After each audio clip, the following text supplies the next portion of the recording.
Is. All right, hello, everybody. Welcome to Wapiti Wednesday Live Q&A for Wednesday, August 14th. Man, here in Idaho, we are 16 days away from opener.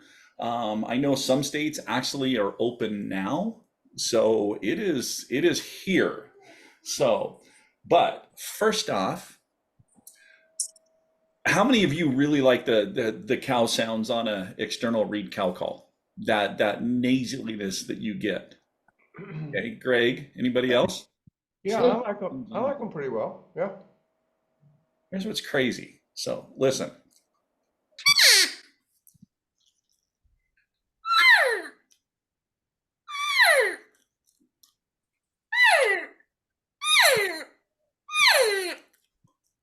You guys ever hear a diaphragm with that much rattle that gets really, really close to external? So I picked up some of the Riven reeds. This is their single. It's called the Single Lady.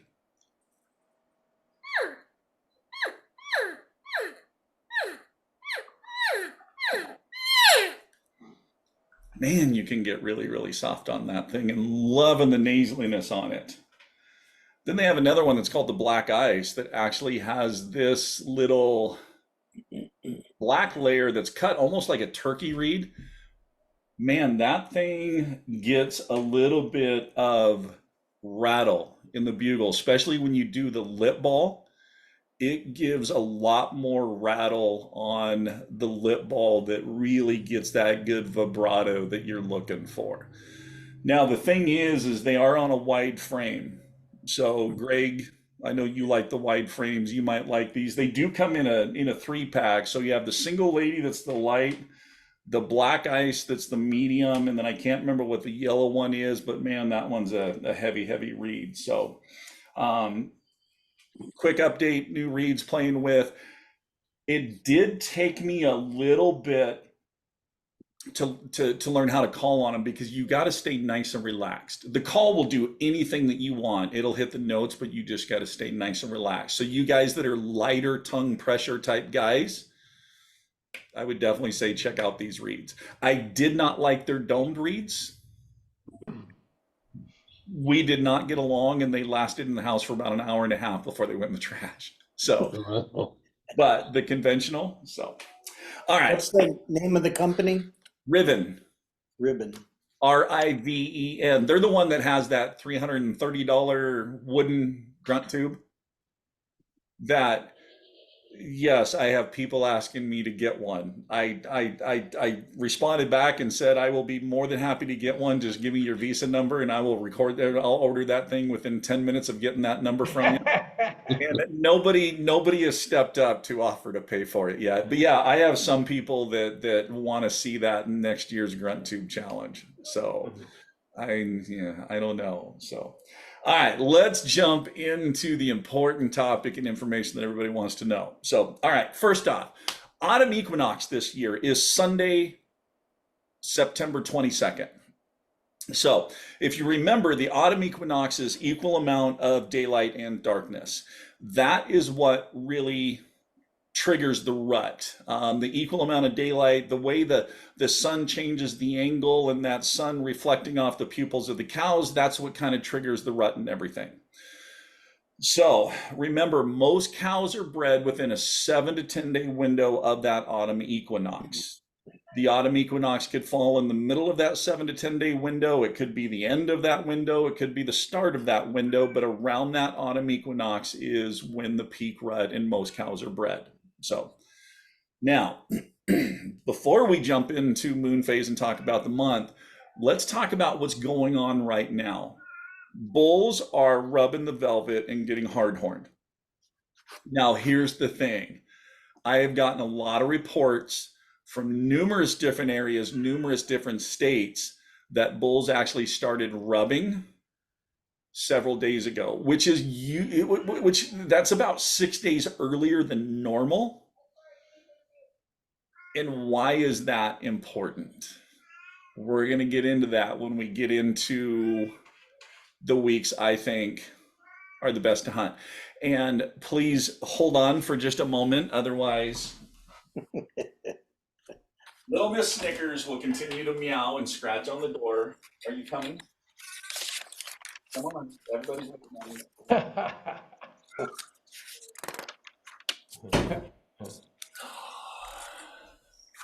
Sorry. Michael, I ran into a 6-point on Monday that was partially rubbed off. He had velvet hanging and such. Yeah. About a 326 point. Yeah. Nice bull. Yeah, it's happening a lot. In fact, if you go on and look at Good Bull Outdoors or any of those guys that are in Rocky Mountain National Park or Estes area, a lot of those bulls are really hard horned. They're not completely. They've started, which, like I said, is a little bit early, but that's okay. Early as compared to like the last few years. So, okay. Moon phase. And away we go. Share screen. And I want this. All right, so those of you that are new, welcome to moongiant.com. This is my favorite moon phase calendar that I look at, and you can go to any month that you look at. The reason I like moon phase is because or moon giant is because it gives you a lot more information. So we know right here, September 22nd, autumn equinox, that the moon is kind of fading, which means the last of the month is going to be kind of a dark month. Now, the thing you need to remember too is it doesn't necessarily mean a full moon or a bright moon. If that thing is rising at 3 o'clock in the afternoon and it's setting at 3 o'clock in the morning, you really don't have that much moon. So on the 18th, let's click on that and let's kind of take a look and see. Okay, so this one, the moon is rising at 6 p.m. It's at its highest peak at midnight and setting at 6 a.m. So this is definitely going to be a bright night. So let's take a look at some of the other pretty good sized moon nights. The 14th. Yeah, see, 3 p.m. to 3 a.m. There's going to be, I mean, a good majority of the night is going to be pretty bright, but you are going to have, from 3 to 6:30, pretty dark. So, and let's take a look at the 21st. Yeah, 9 p.m., 9 a.m. Again, bright night. So, okay, so this year, pretty much going to have a bright night during the large moons.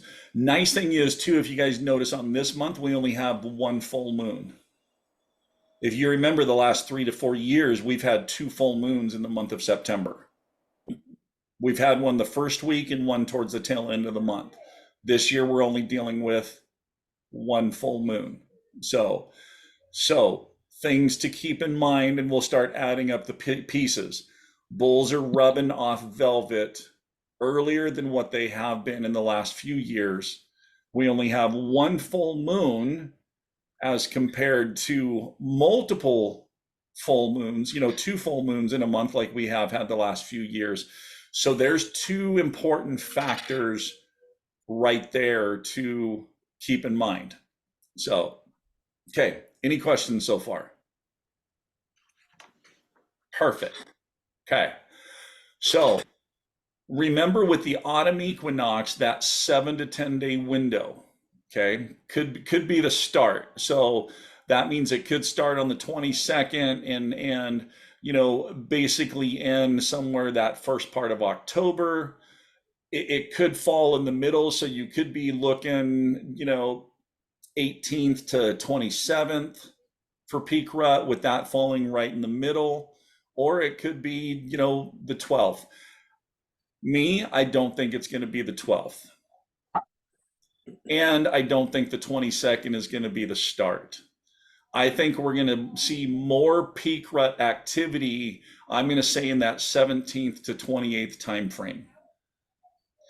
And the reason I'm saying that is because those bulls rubbing the velvet a little earlier than what they have in the past, and the one full moon. Because you remember too, the last few years, it's almost like we've been seeing a late rut where that first week of October, second week of October has had really good rutting activity. And, we've all heard stories from the rifle hunters, especially here in Idaho, that are like, holy crap, it was awesome. We went out and there were bulls screaming everywhere. It was one of the easiest rifle hunts. And us archery hunters that didn't see a lot of bugling activity, especially last year, and a good majority of the areas are looking at those guys going, great, thanks, yay hole. Glad you enjoyed the bugling activity because we didn't get it. So,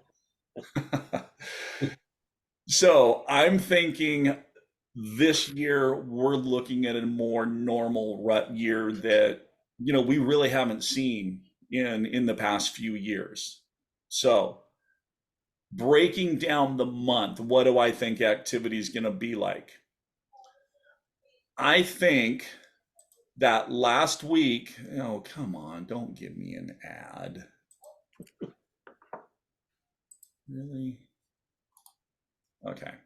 We'll stay in September because it's going to pop up ads. That is the one bad thing about Moon Giant. So I think that last week of August, you're going to see a lot of activity and bugle activity of bulls gathering cows.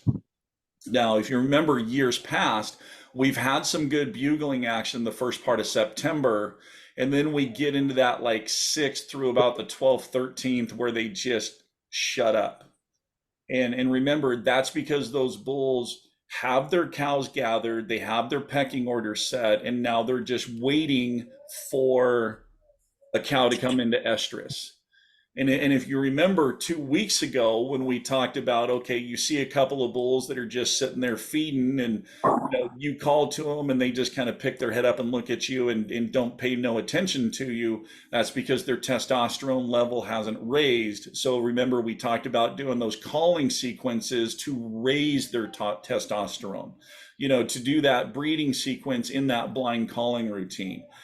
I think this year that's what we're going to see that first week of September, because a good majority of the cows are already going to be gathered up. You're still going to have some bulls that are going to be running around looking for cows. So this is where it's going to be imperative that if you're doing your location sequence and you do cow sounds and you get a bull to respond, you immediately know that that is a bull that is still out looking for cows. There's still going to be a few of them. So if that's the case, then you're going to stay with that cow sound. You're going to go into that inviting cow routine and call that bull to you. So, okay. The next week, 8th to the 14th, going to start seeing a little bit more bugling activity because we're going to have some older cows that are going to start coming into estrus. And so you are going to get some days in there that will have some really good bugling activity because of those older cows. Remember, older cows will come into estrus earlier than what some of the younger cows will. Stop arguing with me. So, that 8th through the 14th, I think it's going to be hit and miss, but I think you are going to get into some good bugling action here and there. Now, that's going to be able to open up the script, and you are going to be able to, you're going to do a mix that week. You're going to do a mix of blind calling, and you actually are going to get some bulls engaged to where you can actually set up and work those bulls and have those encounters that we all want. I'm going to say the 15th through, the 28th, those 2 weeks right there are going to be hot. It's going to start off a little slower on the 15th, but as it progresses, man, that activity is just really going to pick up. Now, remember, because of the rut activity picking up, you are going to get into areas that one day you're going to hear multiple bulls screaming. And then you're going to go back into that area the next day, and there's a chance that it could be quiet. Remember, the first day that you were in there with all that bugling activity, that's because there was a hot cow. The next day when you go in, if it's quiet, that means there's not a hot cow. But then you could go back in there the third day and it's extreme bugling activity again, just because there's another hot cow. You're going to see this year, but from the 15th to the 28th, you're going to see more days with a lot of bugling and rut activity because of those cows coming in. Now, remember too, we've talked about in the past that if you do get into a drainage and there is multiple bulls bugling because of that hot cow, it's going to be really, really tough to pull that herd bull off of that hot cow. So it's up to you whether you want to target a satellite bull or if you want to target that herd bull. If you're targeting the herd bull, you're going to want to go to a different area and set up and do the breeding sequence. If you just want any bull, get within 150, 200 yards of that group and just start doing your own breeding sequence. You'll suck some of those satellite bulls off of that herd over to yours, especially if they've already gotten their butt kicked by that herd bull, because they may sit there and have that feeling of, okay, I know I can't beat this guy, but there's a chance I can beat that guy over there. So, okay. Any questions so far? Comments, concerns, gripes, complaints? Well, I got a couple There's a questions. question in the chat. Oh, is there? Like, I look at the chat. Hold on.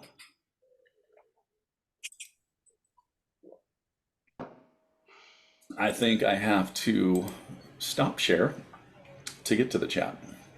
Chats. There we go. Does location change moonrise and set times like West Coast versus East Coast? It's going to adjust a little bit. I don't know. Let's look at something real quick. That's something I have not looked into.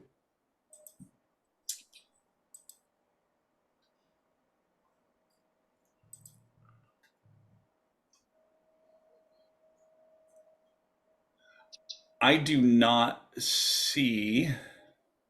Oh, local viewing times. So these times that we're seeing within Moon Giant right now, those are based on mountain time. So you could take a look at that in the time zone. If you are in the time zone, East Coast or West Coast, you can take a look at that and see if those times adjust a little bit. So I know East Coast is 2 hours ahead of me. So, you might take 2 hours off of that. West Coast, add an hour. So, but yeah, you could check that Moon Giant for your area. So That was a good question. yeah, look at that. Stepping right into the first live Q&A, and he's providing good. Hey, those of you that attend quite often, did you see that? Did you notice that he came in and participated and contributed? Kevin, I'm not pointing you out at all, but so. I got one, but Okay. so if there's not a hot cow, Yep. if I got a little bit of cow estrus and I said, "Hey, buddy, here's some cover scent, need to send down," and I sent him down, do you think that would help out? Scents are always a good thing to add, but remember too, you have to do something to get their attention to come over and check the air. So if there's nothing to pull them over into that area, they're not going to get close enough to smell that. And the only way that they would smell it is being downwind of you, and they're going to smell our nastiness before they're going to smell that cow and heat urine. Cow and heat urine is a great addition. I have used it in setups before, but you have to use it the right way. Meaning, elk fire is one that I've used for years, and it's changed because a few years ago they forced everything to go to synthetic, and as soon as it went to synthetic, it seemed like it changed. Man, when we could get pure hot cow urine, that stuff was money. But the way you would do it is in your area where you're doing the breeding sequence, think about where a cow's peeing. She's not peeing 4 feet up on a tree where some people would sit there and spray it on a tree. Be realistic. Spray it on some leaves of a low-hanging branch. Spray it on a dirt spot in a trail. Wherever you're working and doing this breeding sequence, add that thing in those areas at the elevations that would be realistic. So, does that make sense? Okay. Jim, you started to say you had something. Yeah, I've got a question. I watched last time over, and you said that when the two bulls were across the canyon and they were just looking up and they weren't doing anything, so you start doing your different cow calls, and you said then add a bull in to do some huffs, grunts, and whines. Okay, how often should you add the bull in? Because you said like every 5 minutes to do the cow calls. How often should you add the bull in? Yeah. Same or? So basically, kind of what you're doing is a modified breeding sequence. So you're starting slow, and then you're introducing that bull, and then you're building the level up. So it's kind of one of those things where you're gonna start slow. You introduce the bull, so your gap of time may still be the same. Maybe it's down to 3 minutes now, but if you start getting bulls bugling, don't wait your 2-3 minutes. Go ahead and go back into your cow sound. And the reason I was saying add in your huffs, grunts, and whines in your raking is because it creates that curiosity on their side, because they don't know which bull now came into this cow. And because remember, it just started with a cow making noise. Now all of a sudden a bull got there, and all of a sudden, holy cow, this bull found out that one of these cows is in estrus and it's a hot cow. And you're building that excitement, you're building that campfire up. Those flames are getting higher and higher and higher. And pretty soon, all of a sudden, that's what's raising their testosterone level over there. They didn't give you the time of day when you first sat down and called to them, but now all of a sudden they're really interested in this scene that you're painting in their head. And all of a sudden they're like, God dang it, we didn't give her the time of day, but man, that other dude went in there and he's about to get lucky, and not on my watch. We're going to go over there and we're going to run him off, and we're going to be the ones. So start small with the larger gaps, but as you build up the intensity, shorten those gaps in between when you're doing the sounds. And if you get a bull start being vocal, then you start going even faster and faster and faster. But remember too, if he's still out a distance, if he's 300, 400, 500 yards out, you don't care about him. You're focused on that hot cow. Until he breaks that 150, 125 yard mark, now he's in your comfort. He broke your comfort bubble. So you're still going to tell the story, but you're also going to tell him, dude, stay away. So. Right.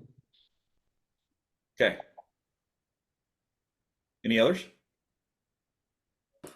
I have a question. I have an answer. Last year, you're the expert, yes.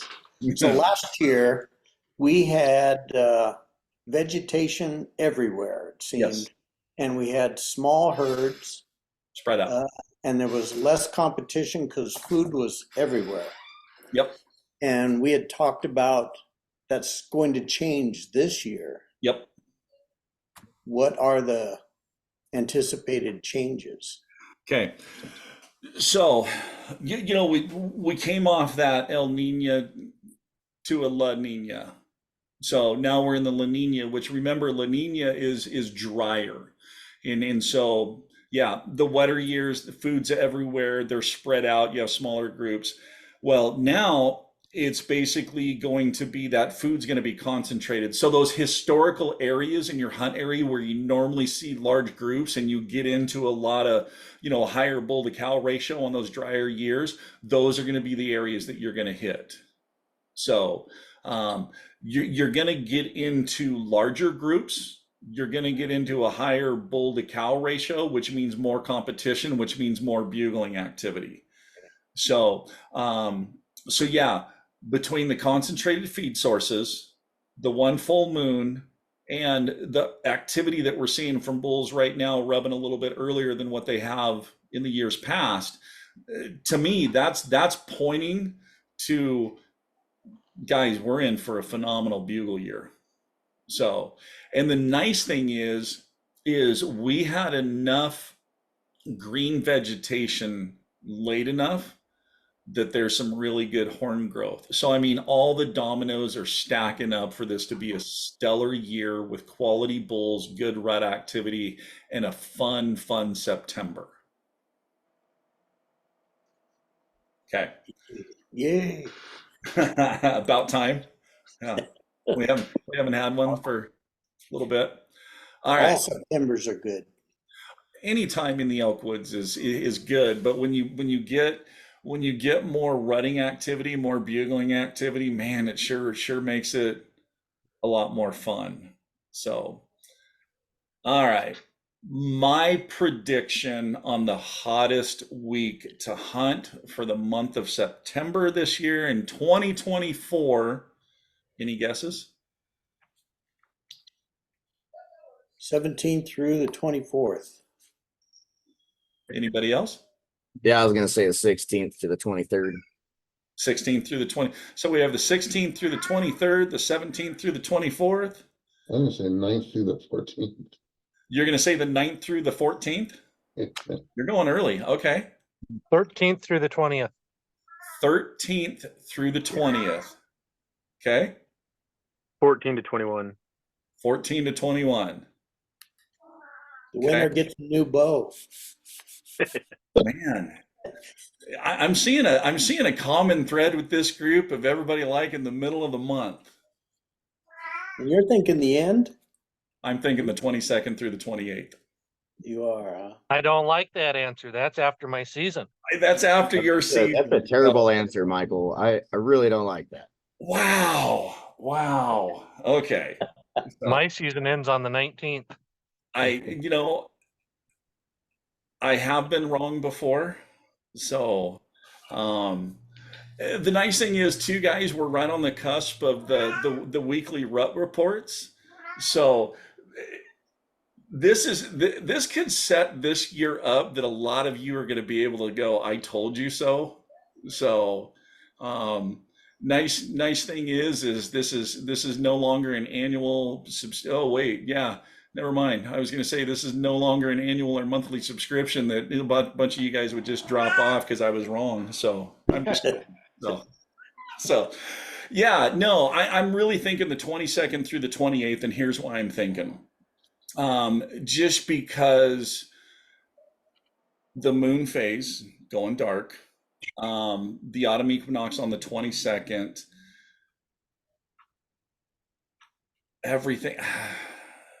everything's pointing. My gut's just telling me that week. I'm heading up the 20th and coming back on the 30th. So is where our group is going to do our long hunt. I think the week of the 15th through the 21st, your mornings and evenings are going to be real tough, but your midday madness is going to be phenomenal. You're going to have a lot of midday activity that week. So that's where it's going to be studying your area, finding your bedding areas, and being in that position for the middle of the day that you're within 200 yards on the same elevation of that bedding area for the middle of the day.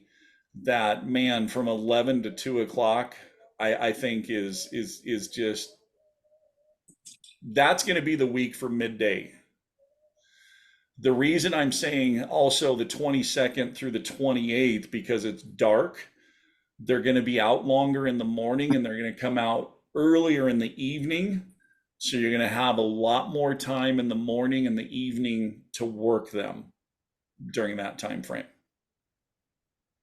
So, Michael, what are your thoughts about the my season, which is the first week in September? The moon's really nice at that particular point in time. Probably yeah, limited bugling. you're gonna have dark, but I think that first week, Larry, the blind calling with the breeding sequence is going to be effective. This is not going to be one of those years where you're going to have to start off September with the inviting cow routine. I think you're going to be able to jump into that week and really get right into the breeding sequence on that. Same thing, dark, you're gonna have longer periods. The only thing about that first week, Larry, is your temperatures are gonna be a little bit higher. So they're not necessarily gonna go to bed, but they're gonna head to those dark side of the mountain, that northeastern facing and north facing slopes a lot quicker to get into that darker timber before it heats up. But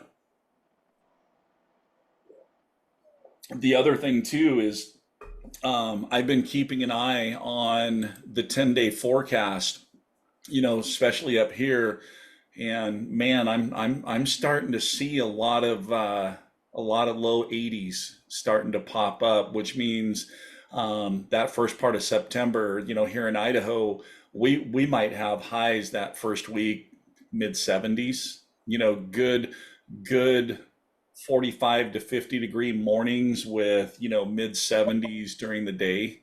Now when you get in that dark timber is going to be in that 60 to 65 range. So yeah, now if we can just get all these dang fires put out so we can actually go and enjoy the mountains Go and hunt. and have places to hunt. So fire's not affecting It looks like my temperatures are going to be in the low 50s in the morning up to the mid 80s in the afternoon.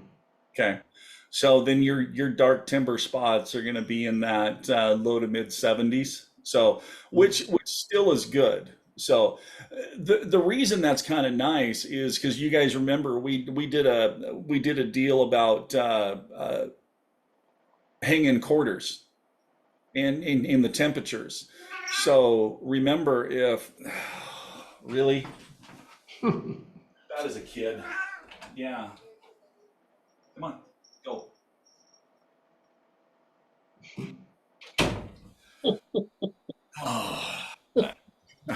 Who's really in charge here? It sure ain't me. Okay, but remember, hanging quarters, if it gets down into the 40s at night, that's cold enough that's going to drive that cold into those quarters that it doesn't matter if it's getting to 70s during the day. If it's getting into the 40s at night, man, you could hang quarters in camp for 2 weeks. They would just be fine. Main thing to remember is at nighttime, take those game bags off the quarters so that way that cold can really drive into that meat. And then before you leave camp, make sure that you put the game bags back on to keep the flies and the bees off of your meat. But yeah, those cooler temps is just gonna, especially early in the year, where I know here in the past few years it's been, man, as soon as you got an elk on the mountain, you were throwing it in the truck and you were heading to a cooler or to town or something to get that thing hanging. It's looking like we're going to be able to stay in camp and enjoy that with these temps that we're going to be having. So, which I also think too, if that pattern continues, man, that last part of the month, you're talking highs during the day in the low 60s. So some cool mornings, nice comfortable days. Good. Yeah, those perfect middays to get the hammock out and spread it between two trees and get the puffy jacket and take a nice good nap because it's not insanely hot. So okay, so there is the moon phase, the autumn equinox. My prediction, and yes, this is recorded, so I cannot come back and say, oh no, I picked this different time. You guys will have the ability to tell me I was wrong. So Michael, that bull I ran across Monday, he had about a dozen cows with him. So yeah, he's already collecting. Interesting. I hadn't seen that anywhere. Of course, I have not been up to check my cameras in 5 weeks.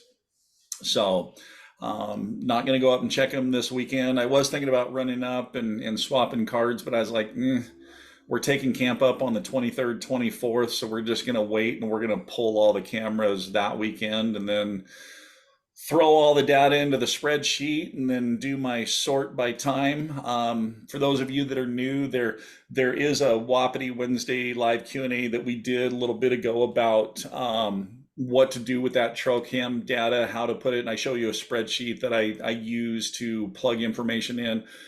The reason that's going to be a benefit too is you plug that information in, then you sort by time of day, and then all of a sudden you get patterns. What time do they come into this area where the camera is?